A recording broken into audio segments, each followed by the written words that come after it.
Hello. Today we're going to be talking about allegory, and then we're going to apply it to Alice in Wonderland.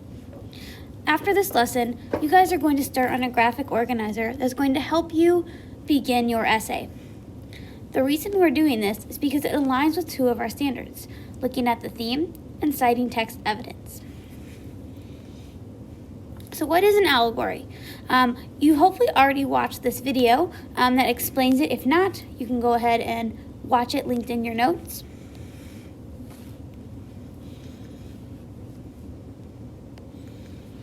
But to summarize what you learned in the videos, allegory is a hidden story within. So there is more to just the surface level of the story you're reading.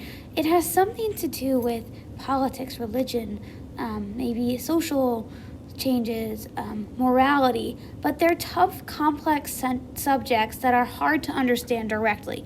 So the author hides it within a playful story. A lot of times this happens in children's stories. Dr. Seuss did this a lot, where he would hide some hidden messages, sometimes not good ones, within his children's story. So what she talked about in the video is there's two things we're looking for in an allegory: vehicles and tenors. So vehicles are the word, image, or symbol, and the tenor is like the hidden concept it stands for. So how to find allegory in literature? So you kind of have to know a little bit about the author, their political, religious, and social views. For example, Lewis Carroll, he was very deeply against the rules that Victorian England had set forth.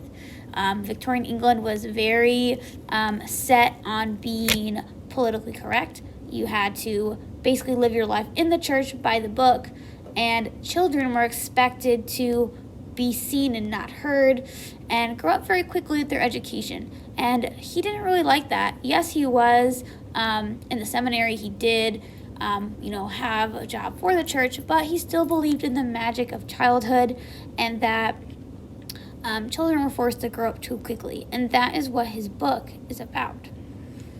So you also have to know about the time period. So what was life like? What was going on in history? Was there war? Was there division? And what was the author's views on the current events? So in Alice in Wonderland, knowing about Victorian England is important. And that's why I had you guys watch those videos about Victorian England during your e-learning day, because that was to help you kind of connect to what was going on in society. So why are allegories important? This is so an author is able to make social commentary without getting in trouble. So they're able to reach a larger audience. They can publish their ideas without being censored, or the government can't shut them down if they don't immediately realize what they're writing about. And it also creates something that people can enjoy but learn lessons and at the same time. So they don't feel like just their views are being shoved down their throats. They're able to enjoy it and kind of see the deeper meaning, maybe come around to the idea on their own, or disagree. And we see this a lot in fables or parables that teach lessons in a way that lets people understand it and something they're familiar with without them feeling like they're just being lectured. So you guys watched an example video, The Wizard of Oz. So I want you now to, on a piece of notebook paper, go back to that video. And if you need your teacher to play the video again, please let her know and have her play that video one more time. But after watching the video, on a piece of notebook paper, I want you to answer these two questions. What is the tenors or meaning commentary in The Wizard of Oz that the video talked about? And what are some of the vehicles, characters, images, etc. that the author used to show that? So again, if you need the video played again, pause this one and she can play the video for you again, but also pause and answer these two questions. When you're done, you can turn it in a notebook paper, but pause this video, take some time to answer these questions, and when you're done, your teacher can resume the video.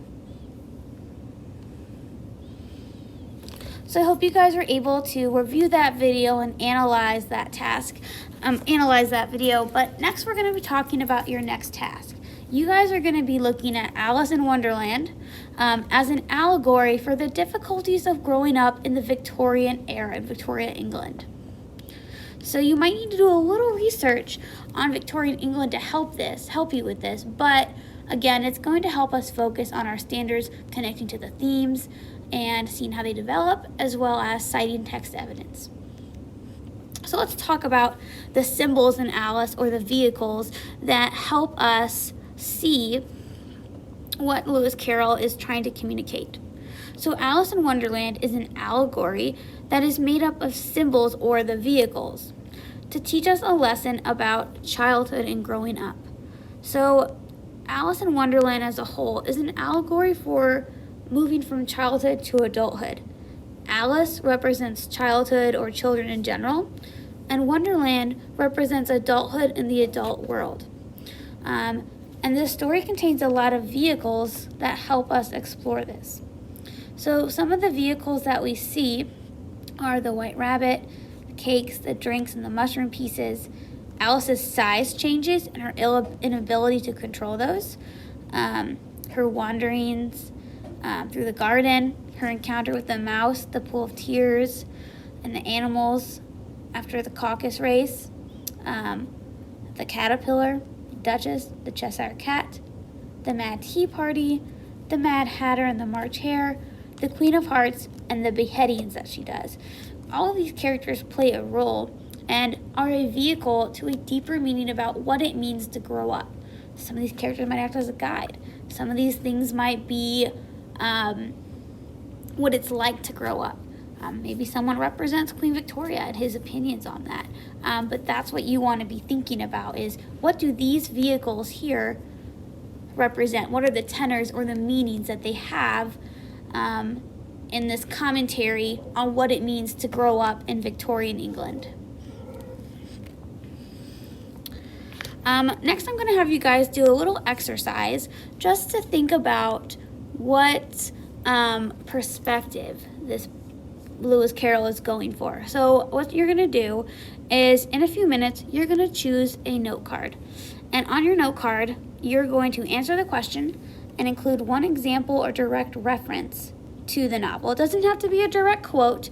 I just want you to bring up maybe a situation or something that you remember. So here's your question. Alice Little, the model of Carroll's heroine, so his friend's daughter, was a young child when these stories were first told. Although a child in the story, Alice often exhibits mature characteristics, and the adult characters often exhibit childish behavior. So if we think about it, it's kind of hard to see what perspective is he actually writing from. Do you think that Lewis Carroll is writing the book from an adult looking back at what childhood was like for them? Or is it a child's perspective looking at what it means to them to move into adulthood? So what do you think? If you think it's an adult looking back at what moving to childhood was like, get a blue note card and write your answer. If you think he's writing this from a child who is moving towards adulthood, get a green note card. I want you to answer this on your note card. Do you think it's an adult looking back at their transition to from childhood to adulthood, or a child looking at how they are currently experiencing moving from childhood to adulthood? So again, write your answer on your note card. Again, choose blue for adult, green for child, and explain why. Why do you feel this way? And try to include an example or a reference to a specific situation in the novel. When you're done, write your name on your note card. You can take a few minutes to maybe share with those around you and mingle, but take no more than 5 minutes to do that. And then turn the note card into your teacher. Hopefully this has helped you understand Allegory a little bit. And next, please move on to your Alice graphic organizer on Canvas. On this assignment, you are going to be working on deciding which vehicles and tenors you're going to be choosing for an upcoming essay that we're going to start after break. So you're going to choose 4 vehicles and tenors, vehicles from the story for those symbols that I listed on the slides or on your direction sheet, and put them in the vehicle column. Then you're going to identify, what do they symbolize? What do they mean? Then you need a direct quote, like word for word quote with the page number, okay, to support it. Because you're going to need to include that when you have your essay, because you're going to want to cite it. And then finally, you're going to explain why you think that is. You might want to use some examples from the web quest, and I'm linking, from the articles you read for your group projects. I'm going to link some articles on the assignment as well, and you can also use this website. This is going to kind of help you research a little bit more about Victorian England. You can also reference those videos you watched for e-learning.